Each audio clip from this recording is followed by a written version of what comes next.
na ba silang lahat? Tanong ni Laika sa kaibigan niyang si Heath habang nagmamaneho ito. Nagkita sila sa isang mall dahil may usapan silang magkikita-kita sa bahay nito. It was like a semi-reunion 3 years after their graduation.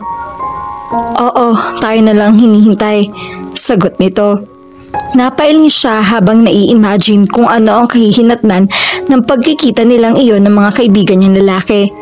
Their school used to be an all-boys school. Noong unang taon na tumanggap doon ng mga estudyanteng babae ay kabilang na siya roon. Iilan lang ang mga babaeng nag-enroll noon.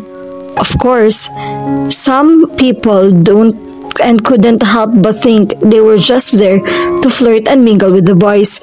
But personally for her, that wasn't the case. Ang lola Lea niya ang may gusto na mag-aral siya sa San Beda College. Hindi niya inaasahan yon, lalo na ang dahilan nito ay para mapalapit siya sa mga lalaki. Palagi na lang daw kasi siyang mag-isa, ni hindi siya nakikihalubilo sa mga kaklase niya noong high school siya.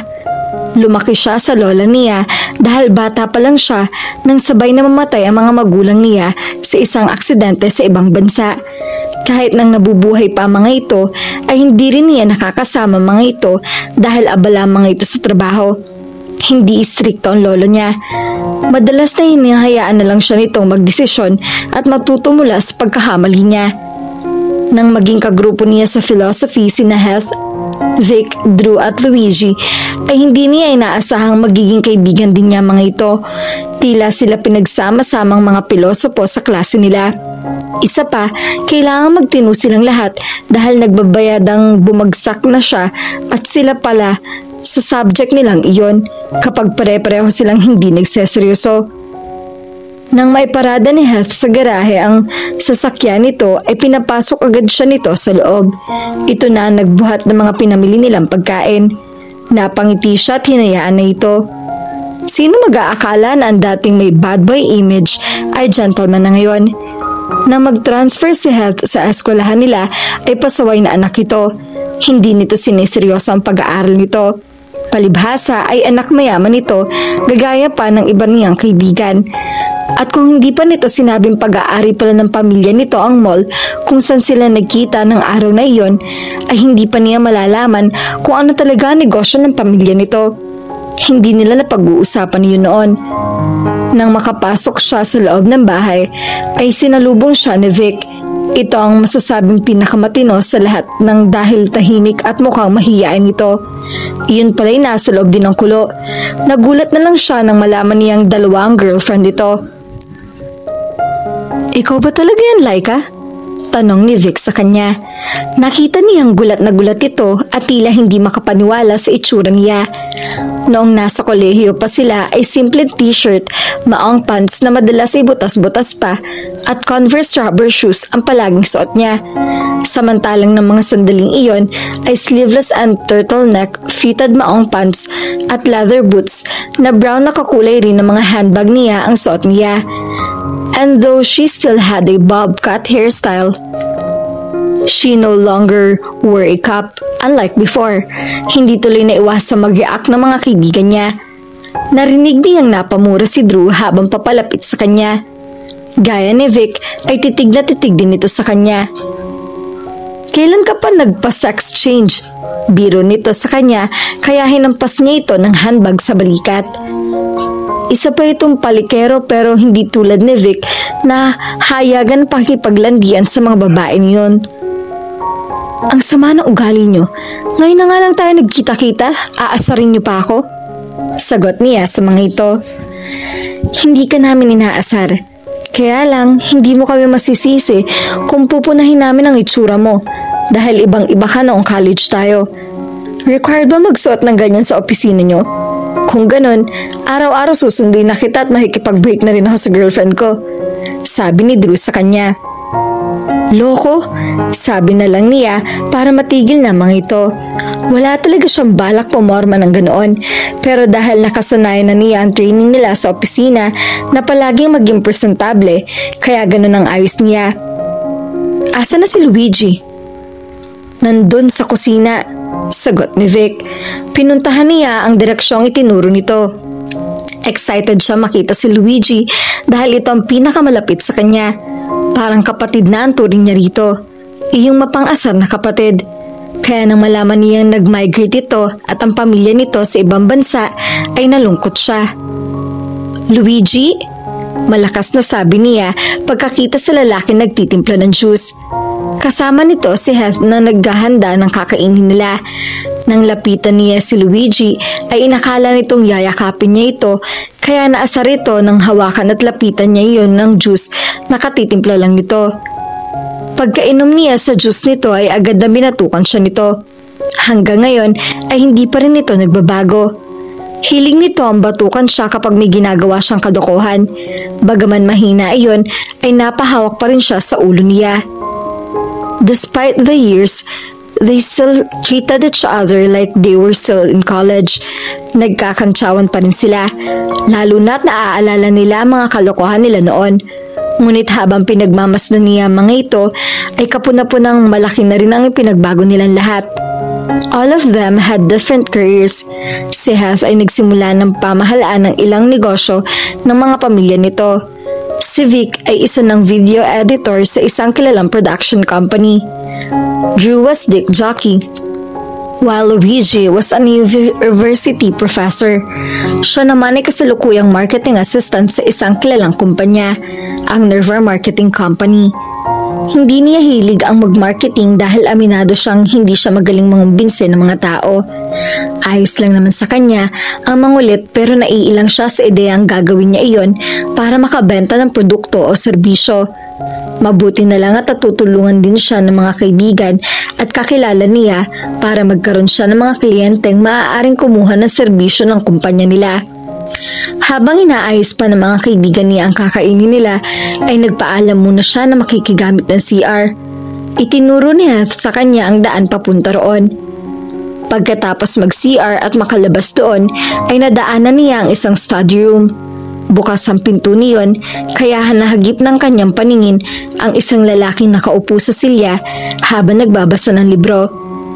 Nakadikwatro ito at tila interesado sa kung ano mang binabasa nito. Hindi nito namalayan na nakapasok na siya roon. Nang mag-angat ito ng tingin at tumingin sa direksyon niya, ay nginitian agad niya ito. "Hello," bati niya rito. Kumunot ang noon nito. "Who are you?" "I'm Laika, but you can call me Lai. Ikaw, anong pangalan mo?" Ibinalik nito ang tingin sa libro na tila ba sinasabi nitong ayaw nitong paistorbo. Hindi lang niya umimik at patuloy na tiningnan ito. Gwapo ito. Mukha nga lang itong suplado base na rin sa pagkakaupo nito at sa mumunting kilos na ginagawa nito. Lalo na't patuloy nitong iniignora ang presensya niya. The first thing she noticed was the door and the color of his skin. Hindi ito masyadong maitim dahil tamang-tama lang ang kulay ng balat nito. Hindi rin niya masasabing nagpatan nito o galing ito sa beach dahil pantay ang kulay nito. He had wavy black hair, thick eyebrows, and dark piercing eyes. "It's rude to stare at someone. Do you know that?" Tanong nito nang hindi tumitingin sa kanya. Nagulat man sa biglang pagsasalita nito ay kinalma agad niya ang sarili niya. Akala kasi niya ay hindi nito mapupuna ang ginagawa niya. When he looked at her, she was stunned. Parang hindi siya makapaniwala at mapakali sa paraan ng pagtitig nito sa kanya. If he wanted to prove his point that it was rude to stare at someone, then she already agreed with him. Hindi na kasi talaga siya komportable sa pagkakatitig nito sa kanya. That was the first time it happened to her. She cleared her throat to calm herself before speaking again. "Sorry," hingin pa umanhin niya rito habang bahagyan nakayuko ang ulo. Hindi niya alam kung bakit bigla siya nakaramdam ng hiya hanggang sa mapangiti siya. "Kapatid ka ba ni Heath?" Tanong uli niya rito.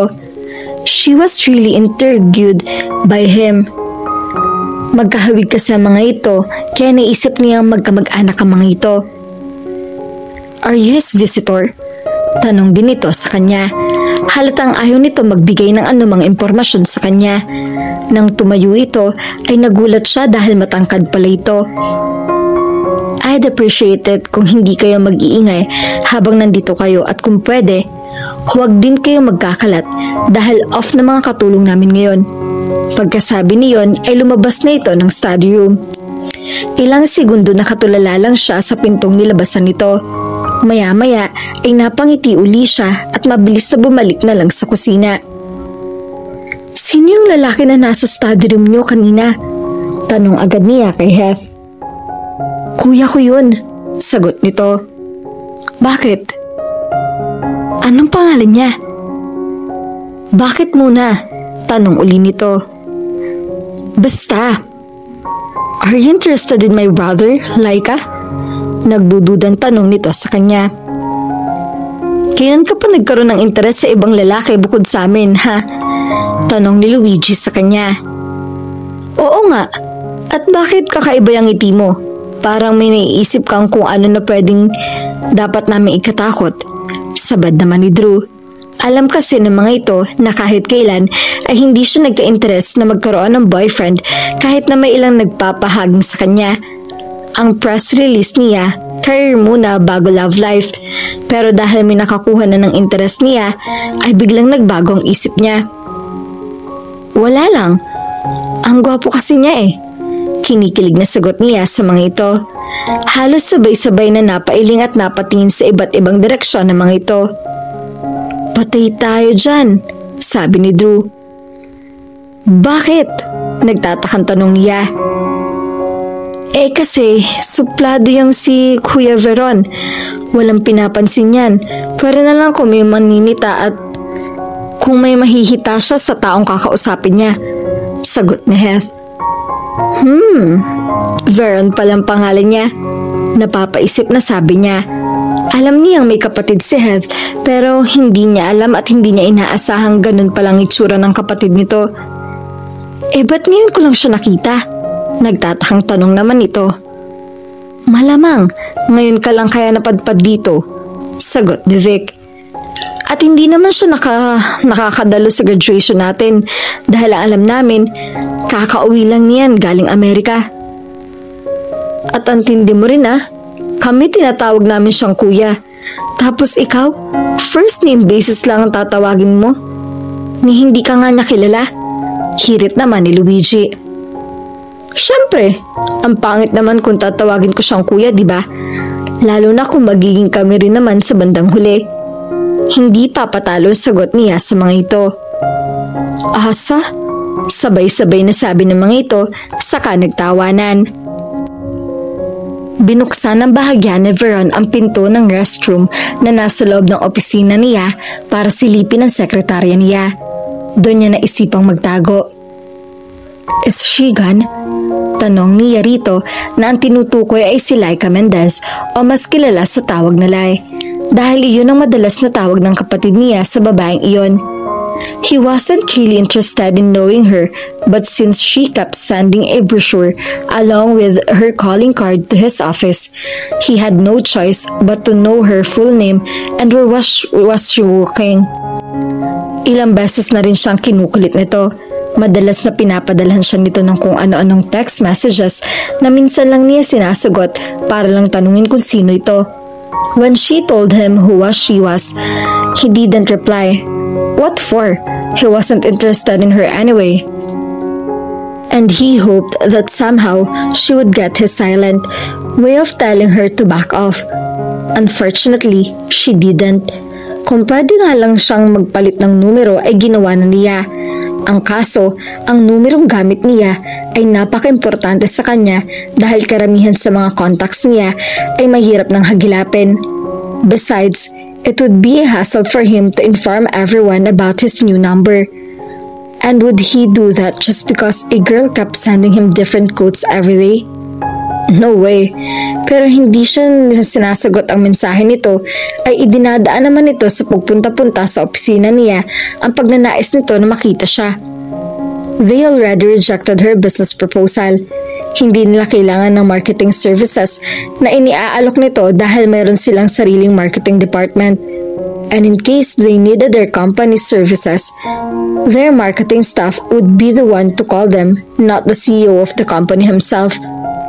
Hindi niya direktang aminin kay Lai, sa kanya ay alam niyang interesado ito sa kanya. Ilang babae na rin ang naghahabol sa kanya, pero hindi niya akalain na pagdating sa kaibigan ng kapatid niya, ay literal na tatakbo talaga siya para lang lumayo rito. Pinagbilinan na niya ang sekretarya niya tungkol sa bigla-biglang pagsulpot ni Laika sa opisina niya. Mahigpit ang ginagawa nitong pagbabantay, ngunit mukhang kailangan na rin niyang pagbilinan ng gwardya sa main entrance na huwag agad papapasukin ng babae. Nang sabihin ng sekretarya niyang wala na si Laika, ay saka pa lang siya lumabas ng restroom. "Sir, Mr. Valdez is here to see you. Would you like to let him in or should I tell him to wait for a few minutes?" Tanong nito habang nakasunod sa kanya. "Papasukin mo na siya." Ilang sandali lang ang lumipas sa ikaharap na niya ang matalik niyang kaibigan na si Gio. They were college friends and soon to be business partners because he was about to propose something to him. "Hey Vern, what's up? Bakit parang stricto yata ng sekretarya mo sa dumadalo sa'yo?" Nagtatakang tanong nito. Napilitan siyang ipaliwanag dito ang sitwasyon. Total ay kaibigan niya ito at may alam na rin ito tungkol kahit papaano sa pinagdadaanan niya. His friend knew he really didn't like it when people made a fuss over him. Siya ba yung maingay sa party? Ang party na tinutukoy nito ay ang pagdiriwang nila ng ika-10 taon ng kumpanya nila. Kasabay niyon ay ang pag-aanunsyo ng kanyang ama na si Nelson Marcelo na siya ang magiging CEO ng company nila. At habang umaakyat siya sa stage ay narinig niya ang sigaw ni Laika na para bang isang basketball game lang ang pinapanood nito. Pagkatapos niyang bumaba ng stage ay pinagsabihan agad niya ang kapatid niya na pagsabihan ng dalaga. Ang akala niya ay iyon na ang huling pagkikita nila pero hindi pala. He knew most people would think he wasn't ready to be in that position. Pero patutunayan niya sa lahat na sa kabila ng edad niyang 25 ay kaya na niyang pamahalaan ang negosyo nila. Siya lang ang inaasahan ng pamilya nila na hahawak sa negosyo nila dahil ang nakababata niyang kapatid na si Heath ay walang hilig doon. Kaya hindi niya kailangan ng tulad ni Laika na panggulo lang sa buhay niya. Isa pa, ano na lang ang iisipin ng mga tauhan niya kung may makulit at maingay na babaeng aali-aligid sa kanya. "Pinibisita ka rin pala niya rito," komento ni Gio na tila naaaliw pa. "This isn't funny." Seryosong saad niya para ipaawa rito na niinis talaga siya. "But she's intriguing. Don't you think? Siya lang ang babaeng matyagang humahagol sa'yo. Most girls, once you glare at them, they back off. Have you tried glaring at her?" "More than twice." "See? That's why she's interesting." "Oh, kaya naman pala makapalang talaga ang mukha niya." Naiinis na sabi niya. "Seriously, I don't want any distractions. And dealing with that girl is really something not worth my time and energy. Marami akong kailangan gawin dito sa opisina." "Have you tried talking to your brother about it?" Sandaling napaisip siya. "You want me to ask my brother again for a favor?" "Why not? Besides, it's not really a favor. You'll simply inform him about his friend's actions. You did say they were friends, right?" Napabuntong hininga siya. Sinabihan na niya si Heath tungkol kay Laika pero walang nangyari. Hindi sila magkaaway na magkapatid pero mga bata pa lang sila ay hindi na malapit ang mga loob nila sa isa't isa. Magkaiba ang mga interes nila. Kung siya ay madalas na pagpag-isa, si Heath ay madalas na may kasamang barkada.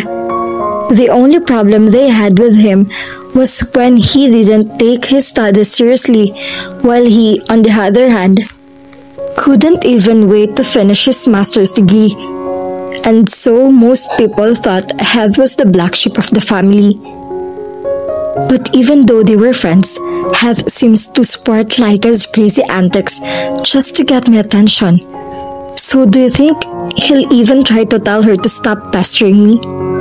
Seryosong tanong niya sa kaibigan niya.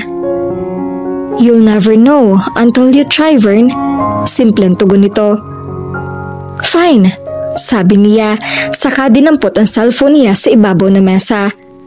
Napilitan siyang tawagan ng kapatid sa telepono nito. He hated asking any favors, especially from his family. Itinanim niya sa kanyang isip na siya na ang aasahan ng pamilya niya. He wanted to be independent, reliable, and stable. So there was no chance he could let someone like Laika Mendez ruin his plans or even just hit this conversation. Ano na naman ang ginawa mo rito? Tanong ni Heath kay Laika nang pagbuksan siya nito ng gate. Dumadalaw, syempre. Nahangiting sagot niya rito. Linggo noon at dapat ay nasa bahay lang siya para matulog pero hindi niya ayon ginawa. Actually, ever since she saw Vernon, she often visited the Marcelo residence. Alam niyang welcome siya sa tahanang yon. Hindi lang talaga maiwasang magtanong ni Heath ng ganoon dahil alam nito kung bakit siya pumupunta ron. Wala si kuya. Sabi nito na sadyang iniharang pa ang katawan sa daraanan niya. Itinaas niya ang paper bag na may lamang brownies na gawa ng pinsan niya. Paborito lang kainin iyon ng tanging siya lang ang nakakabili niyon dahil malayo ang bahay ng pinsan niya. Nang makita nito ang dala niya, ay agad na umalis ito sa daraanan niya. Iniabot niya rito ang paper bag at masayang pumasok sa loob. Nasaan si Vern? Nasa garden kasamang girlfriend niya. Napahinto siya sa paglalakad at biglang napatingin uli rito. Anong sinabi mo? Napakamot ito sa ulo nito. Halatang hindi na ito komportable sa sitwasyon. Ayoko sanang papasukin ka dahil alam ko maiinis ka lang sa makikita mo. Pero dahil alam ko ring makulit ka, kaya sinabi ko na lang sa iyo ang totoo. Pagtatapat nito. Seryoso ka ba? Oo nga. Talaga lang ha? Hindi pa rin naniniwalang sabi niya. Bahala ka kung ayaw mong maniwala.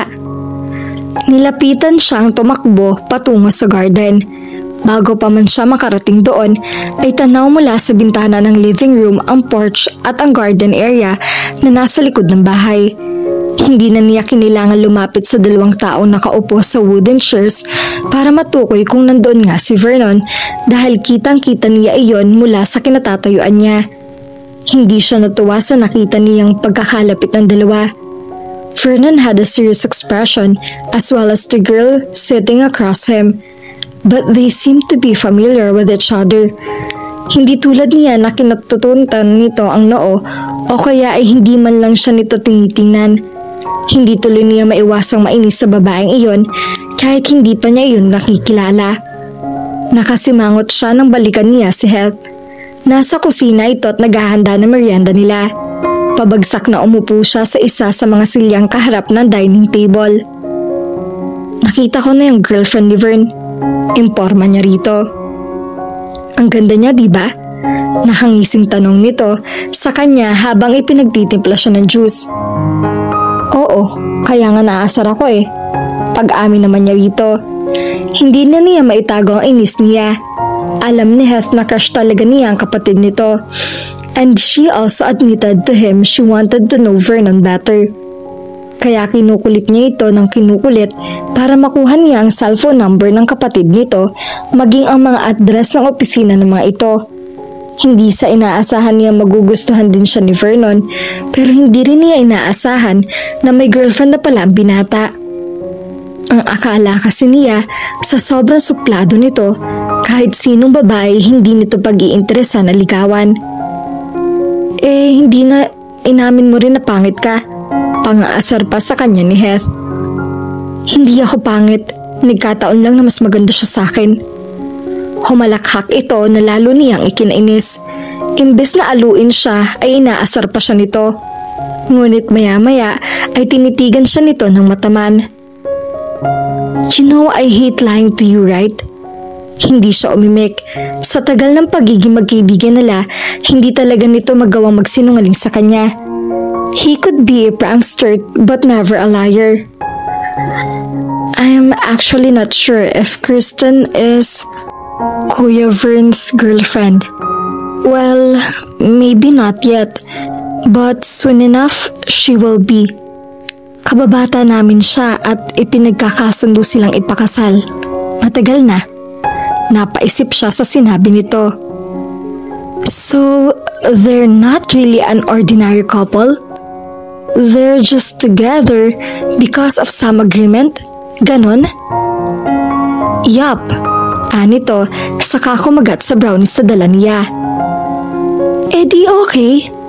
Napahinto ito sa pagkagat uli sa brownies at ibinaba nito iyon sa ibabaw ng kanahon. Okay?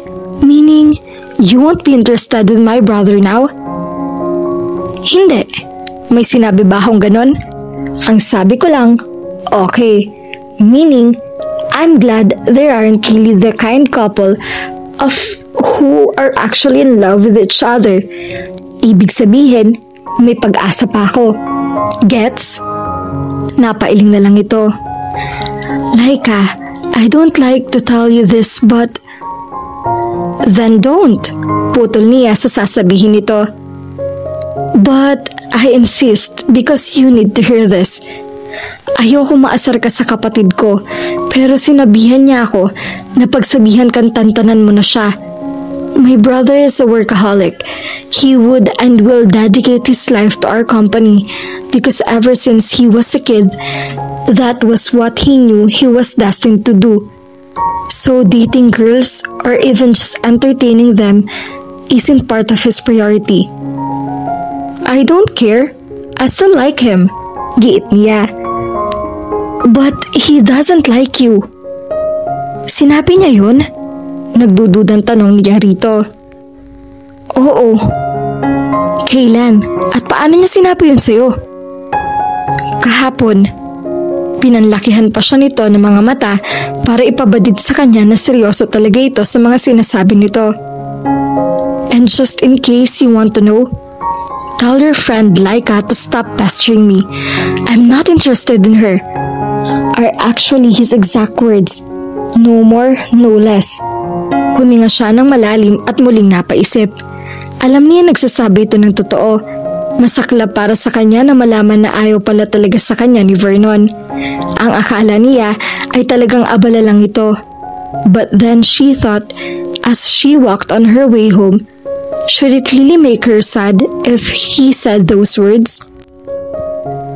Mula sa binabasang dokumento, nag-angat ng tingin si Vernon. Bigla siya napahinto sa paglalakad at matamang tinitigan ang taong hindi niya inaasahan na makikita pa uli niya sa opisina niya. It was Laika again, and this time, it seemed she wasn't there due to business proposals.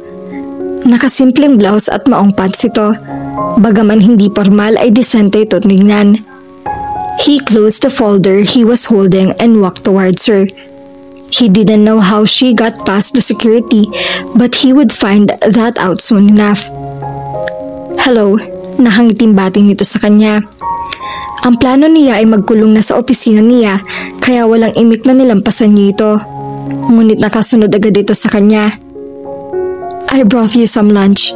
Hindi ko alam kung magugustuhan mo yung ulam na dala ko. I hope you're not allergic to seafoods. I'm not allergic to seafoods. Pero sa'yo, oo.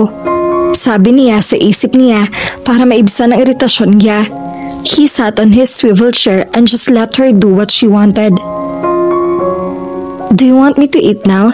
Tanong nito sa kanya na para bang hindi nito nahahalata na hindi siya natutuwa sa presensya nito.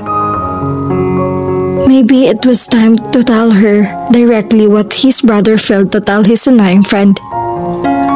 Look, Miss Mendez, just call me Laika. Putol nito sa sasabihin niya na lalo siyang ikinairita. No one dared to cut his speech whether it was in a meeting or in a public place.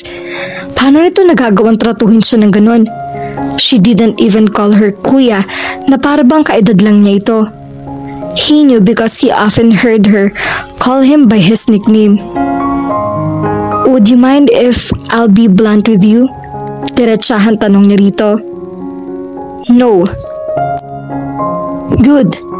Kahit paano'y nakahinga siya ng maluwag. He had enough of her presence already. Tapos na rin siya sa pakikitungo rito ng formal at dahil pumayag ito sa gusto niya, bahala na ito kung paano nito tatanggapin ang sasabihin niya. I want you to stop pestering me. For a few seconds, he thought she would be shocked at what he said, but to his dismay, she smiled as if he said the most wonderful thing in the world. He had a feeling their conversation was going to be hard, so he prepared himself for whatever might happen next. I was well informed about that, she said softly. Your brother even told me you're not interested in me. Kumunot ang noon niya. Alam mo naman pala eh, ba't nandito ka pa? Seryosong tanong nito. She shrugged. Because I want to bring you something you'll eat for lunch. And please, don't think I'm bothering you. I only tend to do that when I suddenly show up while you're working. That's why from now on, I'll set an appointment. But today's different. 12 o'clock na kaya? Wait, past 12 na pala kasi eksaktong 12 ako dumating dito. So it means no one's working and I can come here without bothering anybody. Still, I don't like to see you. Why? Because, like I've said, I'm not interested in you. Nagtitimping sabi niya rito. I've also told you that I already know that. What I want to know is your reason why you're not interested in me. Napatanga siya sa sinabi nito. He knew he prepared himself for whatever might happen with their conversation. But never did he expect she could be this fearless in questioning him regarding his feelings towards her. But he didn't let it bother him. Kung gusto talaga nitong malaman ang opinion niya tungkol dito, ay ayos lang yun sa kanya. I don't like noisy girls. I'm not noisy. Tinitigan niya ito sa paraang sinasabi niya na hindi siya naniniwala sa sinasabi nito. Mukhang nailang ito kaya nag-iwas ito ng tingin na tila nahiya. Okay, a little, but that's sure to happen. Pagdidepensa pa nito sa sarili. Still, you're ruining my concentration. Maybe you just need to be more focused. Naningkit ang mga mata niya sa isinagot nito. Ang sabi ko nga, tatahimik ako o kaya hihinaan ko na lang ang boses ko tuwing magkakasama tayo. Biglang bawi nito. Ano pa? Iyon lang ba ayaw mo sa akin? You're not the type of girl I'd like to hang out with. And even if you are, I don't have time to spare with you. Not even on Sundays? Iniabot niya rito ang organizer niya para malaman nito nagsasabi siya ng totoo. Nanlaki ang mga mata nito habang pinapasadahan ng tingin ng organizer niya. Puno iyon ng mga marka at wala talaga siyang bakanting oras para pagbigyan nito kung sakali. Magagawa mo pang bumawi o umuwi sa inyo o dito ka na sa opisina mo tumitira sa mga susunod na linggo. Binawi agad niya ang organizer niya rito. Mukhang kahit anong sabihin at ipakita niya ay hindi ito maniniwala sa kanya. Why are you doing this? Hindi na niya alam kung ano pang pwede niyang sabihin para tigilan na siya nito. Maybe she just wanted something in return. Because I like you. Nakangiti at walang pasakaling sabi nito. Why? I don't know. You don't know? Kunot ang noong tanong niya rito. He wasn't trying to fish for compliments, but he didn't expect that. He thought it was probably because of his physical looks or their family's fortune that made her interested in him, or it could be both. Kaya napaisip siya sa klase ng takbo ng isip nito. I mean, I really don't know what is exactly that makes me like you. I just do the moment I saw you. I'm sure you already heard about Kirsten. Yeah, pero hindi pa naman talaga kayo, hindi ba? Hindi niya magawang magsinungaling dito dahil totoo na kinikilala pa nila ni Kirsten ng isa't isa. Still, he didn't want Laika to have the permission he was still available. But I already told you, I don't like you. She laughed. I know, and that's make me like you even more. He was stunned. You are masochist. She laughed again, and that was not a good sign for him. Laika couldn't help but be amused by Vernon. Halata kasi nagwiwindang ito sa mga isasagot niya. At para sa kanya, ang makakuha ng iba't ibang reaksyon mula rito ay nakapagpapasaya na sa kanya. So she laughed again because she didn't expect they would be having that kind of conversation. But of course, she needed to clarify herself before he even thought she really was a masochist or worse, insane. No, I am not that, sabi agad niya. Natatawa at naaaliw pa rin siya rito, ngunit agad din siyang sineryoso. I just find you more interesting because you are being honest with how you feel about me. You're not like any other guy who pretends he likes someone just so he could take advantage of that person. Believe me, I really appreciate your honesty. Bakit hindi mo nalang aminin sa akin na wala ka lang talagang magawa kaya ako ang kinukulit mo? Napakunot-no siya. That's not true. I may be bored sometimes, but I don't hang around other people and make fun of them just so I'll be entertained. Okay, let's say you really do like me and you enjoy seeing me every day. But how about me? Don't you think it's unfair that you are the only one who benefits from this? I wouldn't even gain a few merits if I wasted my whole day with you. Nanlaki na naman ang mga mata niya at hindi makapaniwala sa sinabi nito. How could you say that? Hindi pa nga tayo nagde-date eh. Saka mo na husgahan kapag nasubukan na natin magsama ng buong araw. Kailan ka ba pwede? Patingin nga uli ng schedule mo. Nagulat siya nang bigla itong tumayo sa kinauupuan nito. Nang hatakan siya nito palabas ng opisina nito at pagsarahan ng pinto, ay alam niyang napiko na ito sa kakulitan niya, pero hindi pa rin siya sumuko. Kumatok siya at muling kinausap ito. Vernon, sorry na. Promise, hindi na kita kukulitin masyado. Hindi ito sumagot hanggang sa malipilitan na siyang umalis na lang ng opisina nito. Lola, pangit ba ako? Tanong ni Laika sa kanyang abuela. Tinaasan siya nito ng isang kilay. Eleanor Mendez, also known as Lola Leia, was like her best friend sometimes. May pagkakapareho kasi sila ng ugali nito.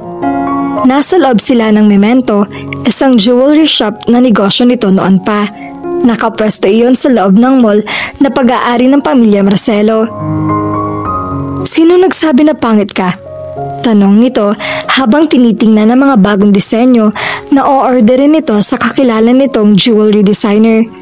Idadagdag nito iyon sa mga ibebenta nito at marahil ang iba itatago nito bilang bahagi ng koleksyon nito. Wala naman, kaya lang kasi baka yun ang dahilan kaya ayaw sa akin ni Vernon. Siya yung kapatid ni Heath na naikikwento ko na sa inyo. Parang batang nagsusumbong na sabi niya rito. Ikinakwento na niya rito kung paano siya tinanggihan at pinalabas ni Vernon sa opisina nito 3 linggo nang nakakaraan. Gusto man niyang puntahan uli si Vernon ay hindi na niya nagawa dahil naging abala na siya sa trabaho niya. At nang tangkain niyang puntahan uli ito sa bahay ay may lakad daw ang pamilya nito ayon na rin kay Heath. Kaya imbis na nagmumukmok siya sa bahay nila ay sinamahan na lang niya ang abuela niya sa pagpunta nito sa shop nito. He rejected you even before you told him you like him? Hindi makapaniwalang tanong nito. Tumango siya habang nakasimangot. Nagtaka siya nang biglang humalakhak ang lola niya. Lalo tuloy siyang napasimangot dahil siyang pinagtatawanan nito. Her grandmother looked like a diva but she could also be a bully sometimes. Lola naman. Karma ang tawag dyan. Ikaw naman kasi, ang dami mong tinanggihang manliligaw dati. Ayan tuloy, Yan ang napapala mo. Eh Lola, mas kakarmahin naman ako kung pipilitin ko makipagrelasyon o kahit makipag-date man lang sa taong hindi ko gusto at kaibigan lang ang tingin ko, hindi ba? Pagdidepensa niya sa sarili. Ba't nga ba kasi wala kang nagugustuhan sa mga manliligaw mo dati? She shrugged. I don't know. Maybe I felt I was too young then. O siguro dahil wala lang talagang nakukuhang atensyon ko kaya ganoon. But now, I think I really like Vernon. Pero ayaw niyang maniwala. Ang sabi pa nga niya, baka wala lang ako magawa kaya siya ang kinukulit ko. Well, are you really doing that because you're bored? Of course not, Lola. Baka naman nagupuhan ka lang sa kanya. Napaisip siya. Siguro, pero hindi lang naman siya ang gwapo na nakilala ko. Ewan ko ba? Basta, pagkakita ko sa kanya, ay naaliw na ako sa kanya. It must be your ego then. Hindi ka lang kasi sanay na tinatanggihan ka ng lalaki. Napakunot noo siya. Hindi siya galit sa ginawa at sinabi ni Vernon sa kanya nang tanggihan siya nito. Actually, she texted him a few times after that incident. She apologized for what she did. She was really worried he was pissed off because of her. You really think it is just my ego, Lola? Nag-aalalang tanong niya. Para kasing hindi siya makapaniwala na iyon lang ang dahilan kung bakit gustong-gusto niyang mapalapit kay Vernon. Of course, it was also too early to say she was in love with him. Bumuntong hininga ito at seryosong hinarap siya. No, I don't think it is your ego. Alam nating pareho na hindi ikaw ang tipo ng tao na magpapaapekto sa isang bagay dahil lang sa mababaw na dahilan. The reasons may be unclear why you feel that way, but I do hope you wouldn't do something you might regret later on. Do you understand what I'm saying, Laika? Ngumiti siya. Yes, Lola. Good. Now, buy us some lunch. Kanina pa ako nagugutom. Tumalima agad siya. Somehow, though what she felt for Vernon was still unclear, she was glad to have that conversation with her grandmother. Vernon was just strolling around their mall. He wanted to observe the customers as well as his employees, so he acted as if he was just a typical stranger. He wore a cap, a typical plain shirt, and maong pants. Hindi na siya sumama sa pamilya niya sa pagliliwaliw ng mga ito sa Baguio. It wasn't his idea of having a break anyway. He told his family his reason when they tried to convince him to go with them. Mas gusto niyang tingnan kung ano pa ang maaaring iayos sa mall nila at tingnan na rin ang reaksyon ng mga tao sa pagbabagong maaaring gawin nila. They could do a survey but it would take time before he got the result. He also wanted to see everything by himself. Madalas din na hindi naman sineseryoso ng mga tao ang survey nila kaya mas maganda talaga na siya na mismo mag-oobserba. He was checking on the boutiques and was writing a few notes in a small notepad when something happened which annoyed him. Vernon, said the noisy girl who called his name. Kilalang kilala niya ang may-ari ng boses na iyon kaya nang lingunin niya ito ay ipinahalata agad niya na hindi siya natutuwang makita to. Masama ang tingin ipinukol niya kay Laika habang papalapit ito sa kanya. If she were a dog, she was probably wagging her tail as she approached him. Then, she would bark twice while looking at him as if he were welcoming her master. Sa naiisip niya ay lalo siya naaasar. He didn't like dogs, and the girl in front of him was actually acting like one, again. It is Sunday. Can she give me a break? He thought to himself. What are you doing here? She asked while smiling at him. I was actually wondering about the same thing, he said as if uttering to himself. Noon niya pinagsisisihan na hindi siya sumama sa pamilya niya. Are you working? She asked again. Yeah, maikling tugon niya at naglakad ng muli palayo rito. Gusto mong sumabay muna sa aming mag-lunch? Napahinto siya sa paglalakad at napalingon uli rito. Nakataas sa mga kilay niya nang tanungin niya ito. May kasama kang magla-lunch? Yeah, I'm with my lola. She owns Memento. Sagot nito na itinuro pa ang jewelry shop na malapit sa kinatatayuan nila. Bago pa siya makasagot ay hinawakan na siya nito sa isang siko niya at hinila hanggang makapasok sa loob ng jewelry shop. Ipakilala niya agad ito sa kanyang lola na bagaman maganda ay mukhang masungit. Siya ba ang lalaking sinasabi mong gusto mo? Tanong ng lola nito. Napadiretso siya ng tayo. Mukhang may kung ano ikinikwento sila sa lola nito kaya nang makita siya nito ay hindi siya nagustuhan ng matanda. It was fine anyway. In fact, if Laika's grandmother would ask her to stop seeing him, he would be forever grateful. Nakita niyan tumango si Laika kaya lalo siyang tinitigan at sinuri ng matanda. Bilang isang dalagang Pilipina, hindi dapat ikaw ang unang nakikipaglapit sa isang lalaki. Pero dahil alam ko namang hindi ka kailanman naging konserbatibo, go ahead. I like him. Bagay kayo. Sabi nito sa apo nito na ikinanismaya naman niya. Alam na niya kung kanino nagmana si Laika ng kakulitan nito. Habang kumakain sila ay kung ano-ano mga tinatanong sa kanya ng maglola. Hindi lang niya magawang magsuplado dahil kliyente nila ang mga ito. Kung hindi siguro nakapwesto ang jewelry shop na iyon sa loob ng mall nila ay baka nilayasan na niya mga ito. He really wanted to go and do what he intended to do, but it seemed the two won't easily let him escape. He sighed and tried to excuse himself. I'm sorry ma'am, but I need to go. Paalam niya kay Lola Leia at inignora si Laika na katabi ng kanyang lola. Why? May trabaho pa po kasi ako. He secretly hoped she would understand him.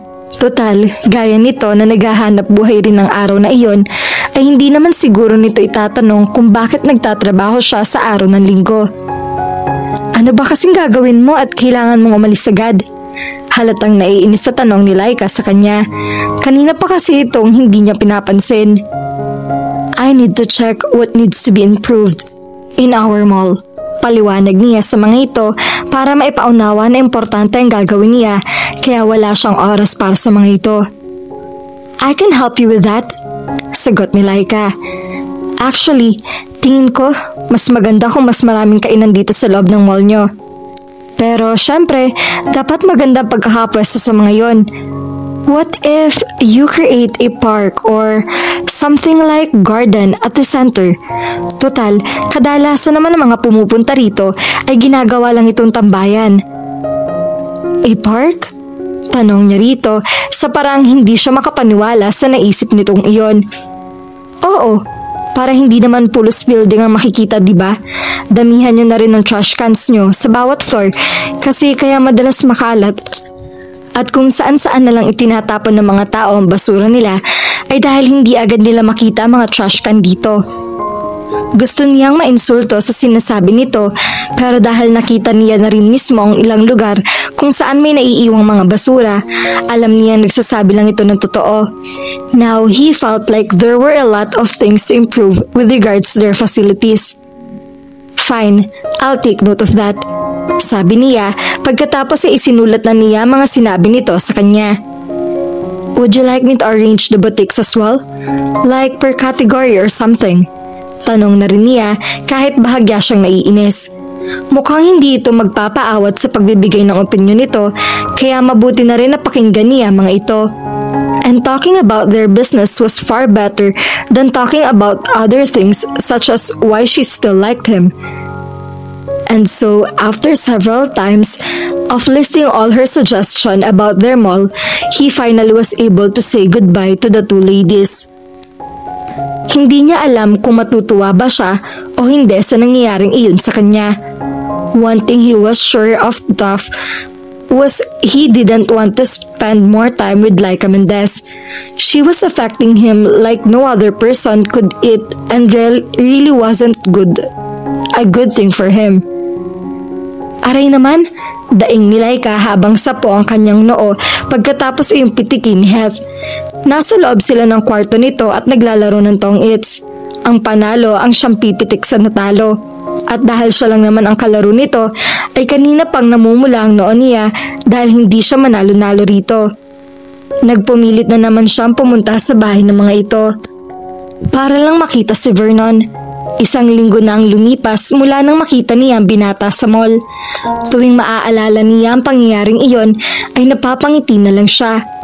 After her conversation with her grandmother, where she wondered about what she really felt about Vernon, she also started asking herself if she should just stop seeing him. But then, all her thoughts disappeared as soon as she saw him standing alone while writing some notes. Para siyang bumbilya na mabilis ang umiilaw pagkakita niya rito. Kahit may mga taong dumadaan sa pagitan nila, ay nakatutok lang ang paningin niya rito. Hanggang sa hindi niya napigilang kunin ang atensyon nito at yayain itong samahan silang kumain ng lola niya. She also couldn't help but ask him to stay longer. Kaya nga hindi niya napigilan ang pagsimangot niya nang sabihin nitong aalis agad ito pagkakain nila. Pero ayos na rin sa kanya nangyari.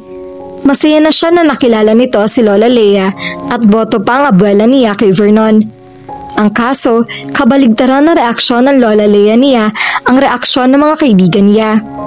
She asked for her friends' support by asking them to meet again at the Marcelo residence. Pero may kanya-kanyang dahilan ng mga ito, kaya naman si Heath na lang ang nagtatanging kaibigan niya na maaasahan niya.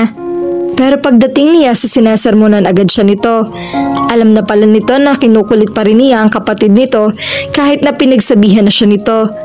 Ito ang naiipit sa sitwasyon dahil inirereklamo siya ni Vernon dito samantalang siya naman ay pinakiuusapan nito na tulungan siyang makipaglapit sa kapatid nito.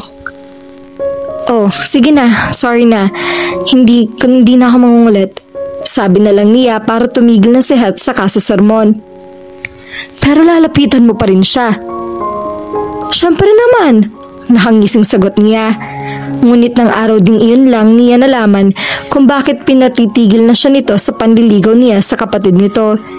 Hindi lang nito masabi agad ang diretsahan sa kanya, pero madalas na palang bumibisita sa bahay ng mga ito si Kirsten. Sa katunayan ay nandun din ang babae na halos kasunuran lang niya na dumating. Bagaman mabait din ang mga magulang ni Heath at Vernon, ay sa kanya ay kitang-kita niya ang kaibahan ng pagtrato ng mga ito kay Kirsten kumpara sa kanya. Surely, there was something going on between the two. And she couldn't ask what the real score was because she felt like it was a very delicate matter of discuss with someone like her. Nalungkot siya sa kaalamang iyon. Humingi ng paumanhin si Heath sa kanya na ikinagaan ng loob niya kahit paano. Hindi lang daw nito masasabi sa kanya sa telepono o sa text ang totoo dahil hindi nito sigurado kung ano talaga magiging reaksyon niya. Mas gusto nitong sabihin iyon sa kanya ng personal para daw kung sakaling magwala siya at maisipan niyang tumalo na lang sa kung saang mangtulay ay naroroon nito para pigilan siya. Ang totoo, natawa siya sa sinabi nitong iyon. But she appreciated his concern. At parang ang malinaw at maaliw man lang siya nito ay niyaya na lang siya nitong maglaro ng baraha. Pumayag siya dahil gusto rin niyang malibang kahit paano. Kung uuwi agad siya ay malamang na magmumukmuk lang siya sa bahay at kay Lola Leia para maibuhos sa sama ng loob niya. Hinimas-himas niyang noo niya. Suko ka na? Tanong nito. Inirapan niya ito. Asa ka? Aba, talagang palaban ka pa ha? Pagmamayabang nito sa kanya habang pinagtatawanan siya. Naglaro uli sila. Ilang sandali pa ay nagbabadya na siyang matalo. Dinadaya mo na yata ako eh. Reklamo nito. Ngayon mo lang yun nalaman? Sa inis niya, kinuha niya ang una nitong nakapatong sa kama at hinampas iyon dito. Sinalag nito ang bawat hampas niya habang umaatras papalayo. Nagtatawanan silang dalawa nang may bigla silang marinig na tumikhing malapit sa kinatatayuan nila pareho. Sabay silang napalingon sa pinto. And there they saw Vernon with a serious expression, as if asking them why they were so noisy. Sumilip na rin sa kanila si Kirsten na kasunod lang pala ni Vernon. Ipinakilala siya ni Heath kay Kirsten at agad niyang niyaya ang mga ito na sumali sa kanila na maglaro ng tong-its. It was the only thing they could say so they won't appear suspicious. Normal na lang sa kanila maggaharutan. Pero baka kung ano pang isipin ng mga ito sa inabutang eksena, kaya nagpasya silang yayain na lang ang mga ito. Nahiya siya at ibinalik sa pwesto ang una na hawak niya. Pagkatapos ay nagkanya-kanya na sila ng upo sa sahig.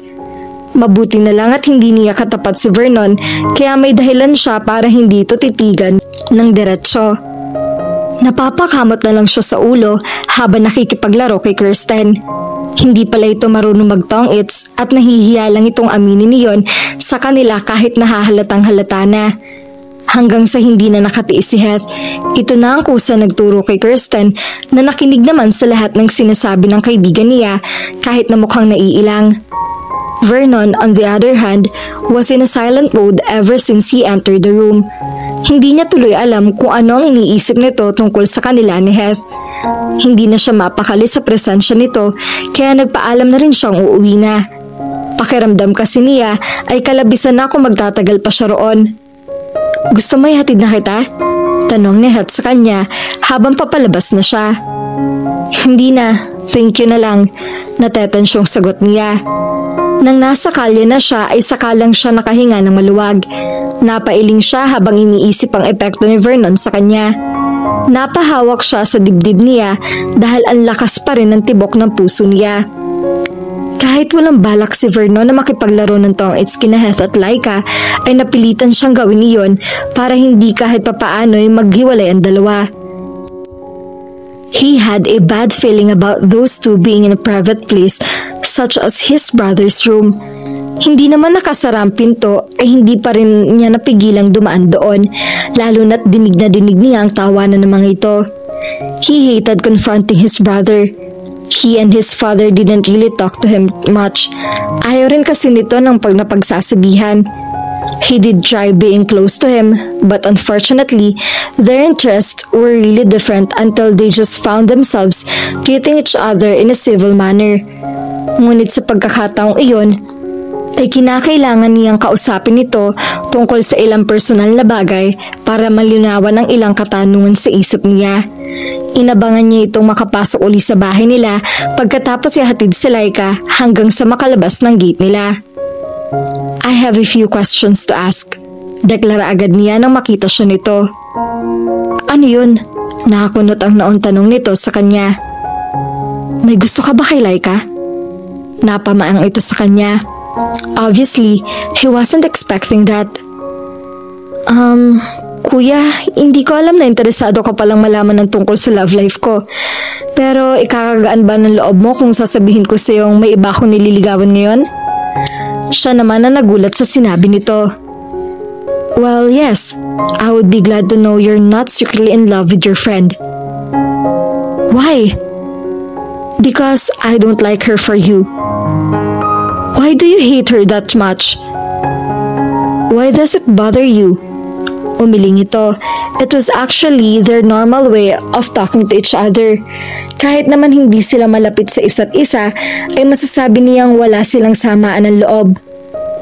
Look, me and my college friends treats Laika as our younger sister at sinisiguro ko sa iyong hindi namin siya kinukonsinte sa pangungulit niya sa iyo. Napabuntong hininga siya. Hindi niya gustong isipin nito na pinag-iisipan niya ito at ang mga kaibigan nito ng masama. He just wanted to clear a few things. I didn't mean that, but I don't know and I want you to know why you seem to care about her that much. He was actually worried for his brother. He really thought Heath was secretly in love with Laika and that he was silently hurting himself even though he wasn't interested in his friends. When we met Laika during college, we were just a bunch of boys then. Mga pasaway lang sa klase. Hanggang sa maging kagrupo namin siya sa isang group project. Noong una, inaasar-asar lang namin siya hanggang sa nagugulat na lang kami na kaya niya palang makipagsabayan ng asaran sa amin. Kwento nito sa kanya na bahagyang ikinagulat niya. Kahit na halatang naiilang din nito, ay ipinagpatuloy nito ang kwento nito na siyang paliwanag na rin ito sa kanya. Anyway, we all like her guts, and when we were already losing hope we could pass our philosophy subject, then due to our tariff professor, she was the only optimistic person who made us believe we could really do well with our test. I mean, we were supposed to drop our subject then, pero pinigilan niya kami at nakiusap pa siya na huwag kaming sumuko agad. Each of us had his own reason why he wanted to quit. I, for one, wasn't really interested in finishing my studies, but her words somehow woke up us in a way we didn't expect to happen. Bakit? Ano bang sinasabi niya sa'yo? Sa inyo? Ang sabi niya, huwag daw kami susuko agad sa isang bagay, lalo na't hindi pa naman namin na yung susubukan. We often heard that, but when she said those words, it was like she really wanted us to give it a try. The most amazing part was she asked our professor to wait for us to take the final exam. It turned out me and other guys changed our mindset because of the same reason, and that was because of Laika. Napaisip siya sa sinabi nito. Noon ay alam na niya na wala na nga itong gana na tapusin man lang ang pag-aaral nito. Ilang beses na rin siyang pinakausapan ng mga magulang niya na kausapin nito at tulungan nito sa kung anumang problema sa eskwelahan. Hindi niya akalain na sila ay lang pala ang dahilan ng pagbabago nito. Ang akala niya ay kusa lang ito nag-mature at tumino. So, after hearing that, do you still hate her? Tanong nito sa kanya maya-maya. You already know my answer to that. Sagad niya bago tuluyang iniwan ito. Kanina pang natetensyon si Laika habang palakad-lakad siya malapit sa entrance ng building kung saan ginaganap ang crafts for a cause. Isa iyong bazaar kung saan pulos recycled products lang ang maaaring ibenta at ang ilang porsyento ng kikitain ng mga kasali roon ay mapupunta sa mga nangangailangan. It was such a wonderful event for her that she wanted everyone she knew who could help to come and participate in their program. Nang mag-ring ang cellphone niya ay sinagot agad niya iyon. Hello? Hi baby, masayang bati sa kanya ni Drew pagkarinig nito sa boses niya. Hi baby ka dyan, pasinghal na ulit niya sa sinabi nito. Nasaan na kayo? Hindi ba sinabi ko na sa inyo na huwag kayo magpapalit? Grabe ka naman, kung makapag-sermon ka, parang kami na lang ang hinihintay dyan ah. Kayo na nga lang ang hinihintay ko, sabi niya kahit hindi naman iyon totoo. Kumakain na mga kasamahan at karamihan sa bisita. Nasa na ba kayong banda? Malapit na kami, huwag akong pagalitan mo. Itong si Vic ang may kasalanan kung bakit kami natagalan. Ang tagal-tagal na namin pinupuntahan ng Glorieta. Hanggang ngayon nawawala pa rin siya. Kung hindi ba naman tanga, hindi ba? Narinig niya ang pagdepensa ni Vic sa background maging ang pag-awat ni Luigi sa mga ito. Malamang na si Heto nagmamaneho at siyang dakilang driver ng mga ito. Natatawa na lang siya habang nakikinig sa kaguluhan ng mga ito. She invited them to see their event. Binigyan niya ng mga tiket ang mga ito at sinabihan na magkita-kita na lang ang mga ito kung saan para sabay-sabay na ang pagpunta ng mga ito sa venue. Bukod sa mga kaibigan niya, ay may isa pa siyang hinihintay na bisita niya. It was Vernon. Pinaabot na lang niya sa kanyang sekretarya ang invitation letter at ticket nito dahil nahihiya na rin siyang istorbahin pa ito. Hindi na niya ipinaalam iyon kahit kanino para kung sakali ay wala namang masisisi si Vernon kung bakit nangungulit pa rin siya. Kung ang mga kaibigan niya ang nasaway na naman sa kanya, ay simple lang ang alibay niya. It was just pure business. Wala iyong mali siya, swear. But of course, that was a lie. Hindi siya ma-excite at matetensyon ng ganoon kung hindi niya inaasam ang pagdalo ni Vernon. It was a semi-formal event and she really made an effort to look great in her little black and black dress. Kaya malamang na makakantsawan na naman siya ng mga kaibigan niya. Huminga siya ng malalim at muli naghintay. Hanggang sa naisipan na niyang tanungin ng isang staff nila na nakapwesto rin malapit sa main entrance. Bawat tiket na ipinamigay nila ay may kanya-kanyang code at inililista rin nila kung kanino mapupunta ang bawat tiket para malaman nila kung sino ang nakadalo o hindi. She was about to ask if someone with a ticket code 1226 had arrived when she saw the ticket on the table. A man was writing his name on the registration sheet they provided, and there she saw his name. Gio Valdez? She silently asked herself. Bigla ay napaangat siya ng tingin kaya nakumpirma niyang hindi nga si Vernon ang lalaking katabi niya. Alam niya ang pag-aari ni Vernon ng ticket na iyon dahil siya mismo ang pumili ng ticket number na iyon para sa binata. It was the date of her birthday. The man holding the ticket was someone she didn't know. He was wearing a white long-sleeved polo and black pants. On his shoulder was his black coat, which was paired with his bottom. Despite the outfit, he didn't seem like an intimidating person. So she dared to ask who he was. "Hi, are you a friend of Vernon Marcelo?" Nakangiting tango niya. "Yeah, I'm Gio Valdez." Nakangiti ring sagot nito. "I know." Tila naguluhan nito sa sagot niya. "I mean, I read your name on the registration sheet." Sabi niya, sabay turo sa papel na sinulatan nito. "And we have a list of ticket numbers, so I was just wondering, is Vernon coming?" "I'm afraid not. Medyo marami pa siyang ginagawa sa opisina niya eh." Natameme siya at nagdismaya. "Hey, cheer up." Pangaalo agad nito sa kanya. Bigla tuloy siyang nahiya. Hindi niya alam na ganun daw naka-obvious ang reaksyon niya. "What's your name?" Tanong ni Gio sa kanya. She felt stupid for not introducing herself. That was so rude of her. Nakalimutan niyang parte pa rin ng trabaho niya ang magpakilala sa mga bisitang naroroon. "I'm sorry.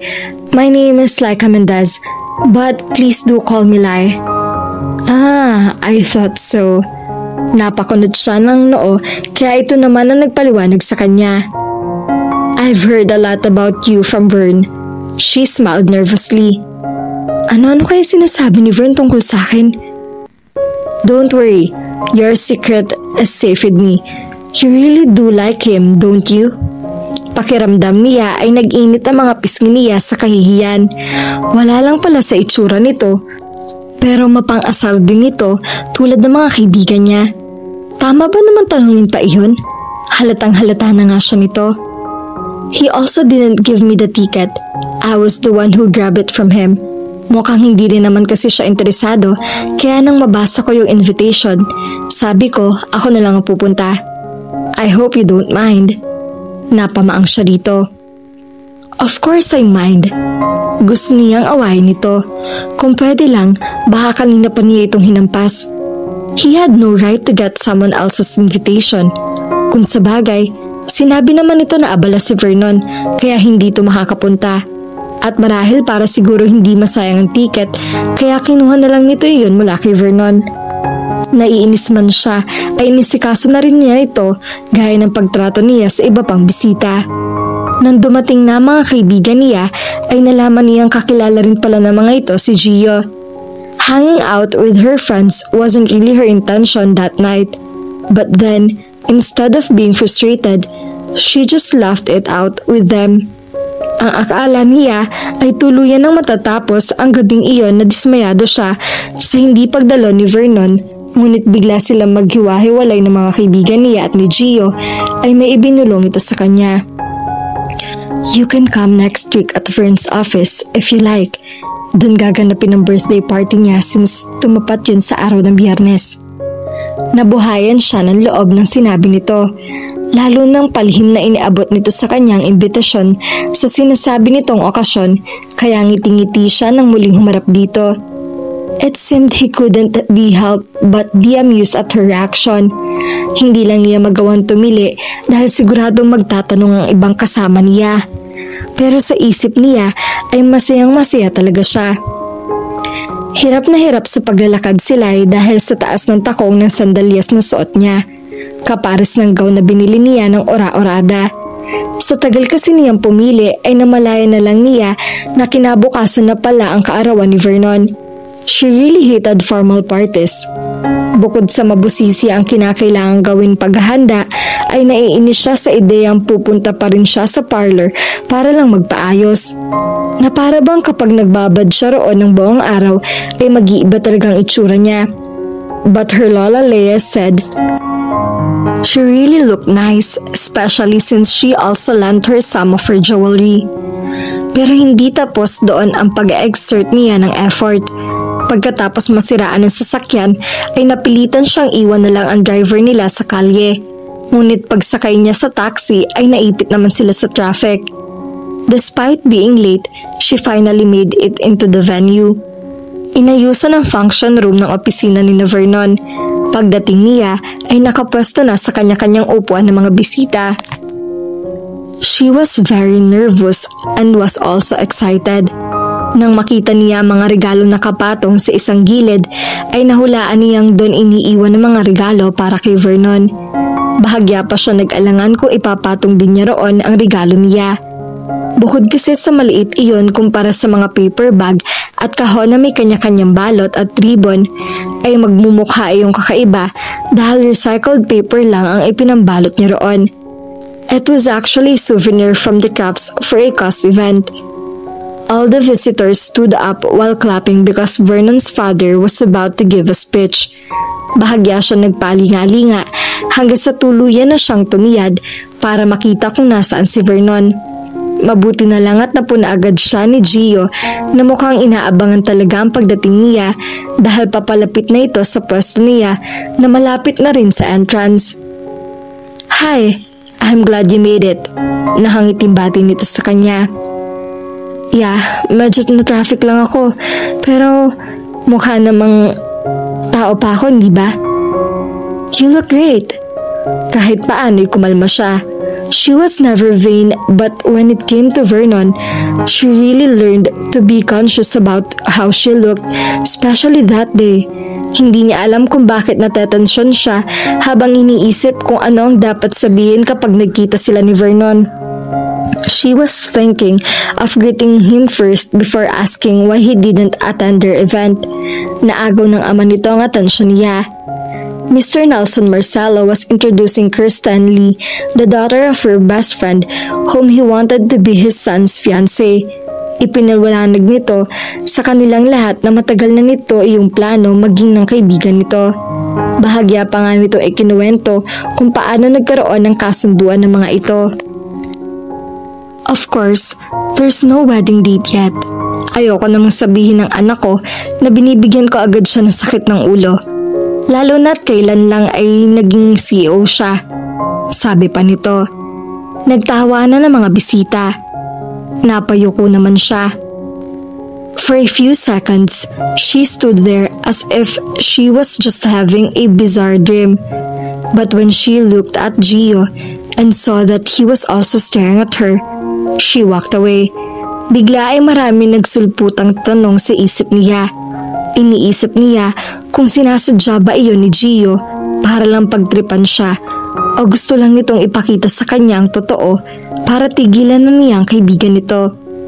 And what about Vernon? Did he know she was coming? Kasabot ba nito si Gio? Hindi na niya alam kung ano ang dapat niyang gawin sa sitwasyong iyon. All she wanted was to go home. Nag-aabang na siya ng taxi nang may humawak sa braso niya at mabilis na pinaharap siya rito. It was Gio. He had worried expression in his face. She couldn't help but stare at the floor. It was bad to know that Vernon belonged to another woman, but it was worse to have someone she really didn't know pity her. Masyado na yung nakakahiya para sa kanya. Lalo na't hindi na niya maitago ang pag-iyak niya. Sinadya mo ba to? Lakas loob na tanong niya rito para kahit paano ay may masagot sa mga katanungan niya. No, I didn't know about the engagement. I swear, I just invited you over so you could see Vernon, but I'm sorry, Lai. Hindi ko talaga inaasahan to. Natarantang sagot nito. Somehow, she felt he was telling the truth. Still, it didn't ease the pain she was feeling. Nagulat din siya sa biglang nararamdaman niya pagkarinig niya ng tungkol sa engagement. She should have expected that. But she didn't because she thought she could still have a chance to win and to be with Vernon. It was just ironic of her. Kahit matagal na niyang alam na engaged na si Vernon kay Kirsten, wala siyang laban kay Kirsten dahil kitang-kita niya sa mukha ng mga magulang ng mga ito na masayang-masaya mga ito na ipinagkasundo ang dalawa. Now, she felt like losing something that wasn't hers in the first place. It also didn't help that Vernon stood beside Kirsten as they faced the audience. Kitang-kita niya na wala ring anumang pagtutol sa mukha nito. Everything was planned. And she was just a nuisance to everyone. Dapat pala'y nakinig na lang siya sa mga kaibigan niya. Dapat ay hindi na lang siya nagpumilit pa na makipaglapit kay Vernon. He already rejected her anyway, and if he really did care, he should have shown it to her. Pakiramdam tuloy niya ay ang tanga-tanga niya. Parang nahirapan siyang huminga at bigla ng lamig ang pakiramdam niya. Dala na rin siguro talaga ng awa ay niyakap siya ni Gio. Lalo na nang makita nitong nanginginig na siya at hindi na makapagsalita. She just stood there crying, letting a stranger hug and pacify her. Lai was sitting in front of her study table. She was busy answering an email when she heard Gio call her first name. Laika, gusto mo ng blueberry cheesecake? Malambing na tanong nito sa kanya. Ayoko, busog pa ako. Sagot niya habang hindi inaalis ang tingin sa monitor ng laptop niya. How about ala-aray?